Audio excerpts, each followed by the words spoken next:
I want to turn to Maria Elena Salinas, who is a news anchor for Univision. Thank you so much. I appreciate you joining us this evening. Welcome to the show. Maria, we have been talking a lot about the black vote being down, but there is evidence that the Hispanic vote is way up. What are you seeing and hearing?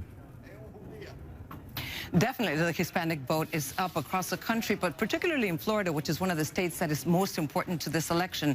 In fact, early voting among Hispanics increased 129% since 2008.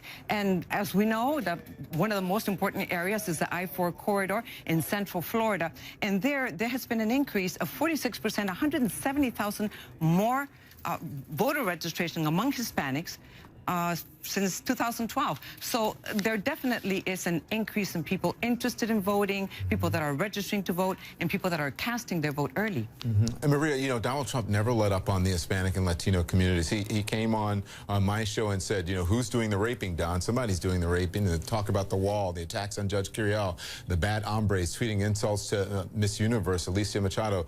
These controversies have gotten a lot of coverage in the mainstream media, but I would imagine that they've been an even bigger issue in the Hispanic media, no?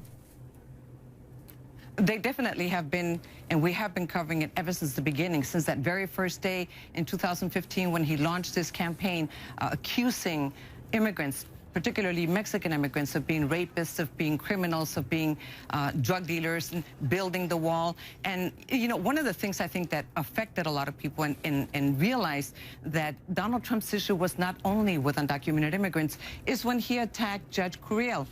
Judge Curiel is Mexican-American, yet he called him a Mexican and said he could not do his job because he was a Mexican and because he was building a wall.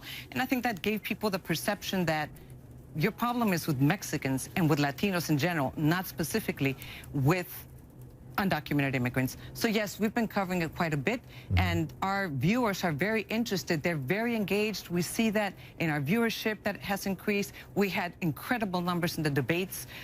We've had incredible numbers in our social media of people responding.